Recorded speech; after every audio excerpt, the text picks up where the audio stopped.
Hello everyone! Since I've recently decided it would be a good idea to first try and finish the Leküchner Hauptstücke series on YouTube before trying to commit to other major Messer projects there, I think it would be a good idea to try and revisit some of the accompanying Messer tutorials that I've been making for you here on Patreon. Most of them were made during COVID times, and although I think they're still very valid, they are very mechanics oriented and in a lot of cases also just showing solo drills. So it might be worth trying to update them a little bit. Now, as a history teacher, I don't just teach high schoolers about historical events, but also about things like causality and underlying developments. And I generally try to, apart from all the historical facts that I tell them about, also weave one singular thread of meaning into a class. The one thing that a student needs to remember about this class above all. In the case of the Hauptstücke, one could say that Leküchner does something similar. Every chapter can teach us one very important lesson about fencing with the knife. So let's pick up our Messer and start with the Zornhaw. The Zornhaw is all about pressure and threat. Creating threat and pressure with your first attack means buying yourself space and time to continue the offensive afterwards, while in control of the fight.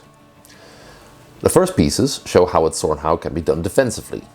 But just like the other Verborgenhauen, or secret cuts, we also have the option to perform this cut offensively, which is where it shines in my opinion. In the manuscript itself, the follow-up techniques such as duplieren and mutieren themselves take center stage, but we can't ignore the Zornhaw they spring from. Only when the opponent really believes they're under threat from a hard cut from above that could cut through their defense, will they respond in a way that opens up new options to you. Most people require some practice before they consistently do this though. Here's the first drill. Have the coach take up a lower hängen, or hanging position. And that means that the hand should be low off to one side and the point towards the opponent. Perhaps in this case though, aim the point a little bit up to make it a little bit easier and safer during the drill. Now, the student should alternate between making long Oberhauen into Langenort to try and hit, and you might find that this requires a little bit of a sidestep, and try and do Zornhaw into a lower hängen to the left side as well. The latter, the Zornhaw, should be able to cut through your coach's position. Interestingly, it helps to ignore their blade, or as the text says, hau an Versetzung. Just focus on 1. Cutting the coach through the head, and 2. Closing the line in left lower hängen while doing so. The net result will still be that you engage their blade, but you will likely get it right more often. The second drill involves duplieren, or doubling. Both student and coach start off in Lugisland, and the student opens with a Zornhaw. The coach immediately makes an Oberhauen against it, and that means that the student's Zornhaw should pretty much strike through it. Alternatively, if the coach decides to parry, they can try and give a hard bind against this. The former situation checks whether the Zornhaw actually fulfills the two conditions I mentioned earlier, to cut through the head and to close the line. If the latter happens, there's a perfect opportunity to do a duplieren against this hard bind, which means to cut around behind the opponent's blade to the other side of their opening, in this case to the other side of the head. Up next, we can add mutieren to this mix.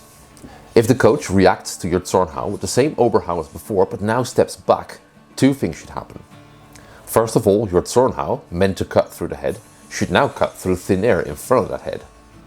Secondly, your strong should hit their Messer on the weak, effectively ensuring that the coach's bind becomes a soft one. From there, if you did manage to Zornhaw into the lower hängen, your point should already be neatly aligned to thrust in the most straightforward fashion. It's a good idea to first try this in isolation and then combine it with the duplieren drill from above to turn this into a choice drill. A final option to add to this choice drill is when the coach decides to do a Zornhaw too.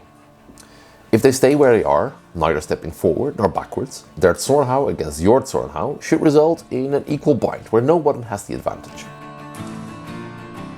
In order to still seize that advantage, this is where you could consider winding to the left high hängen. From there, if you want, you can of course add the whole lot of options from the first Zornhaw piece on page 3 verso, or even the other Abnehmen variants.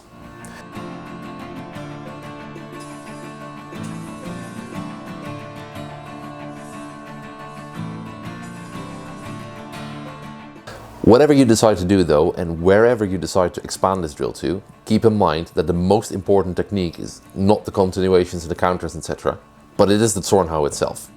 Get this right and you'll buy yourself space and time to make everything else fall into place of its own accord. Get it wrong and none of this stuff will work inspiring. So it's worth spending a lot of time on getting the thread and pressure from this initial Zornhaw right. Anyway, I hope to have given you some more insights on how to make the Zornhaw work for you, and let me know if there's any questions. Of course, have fun fencing with a messer, and until the next time, cheers.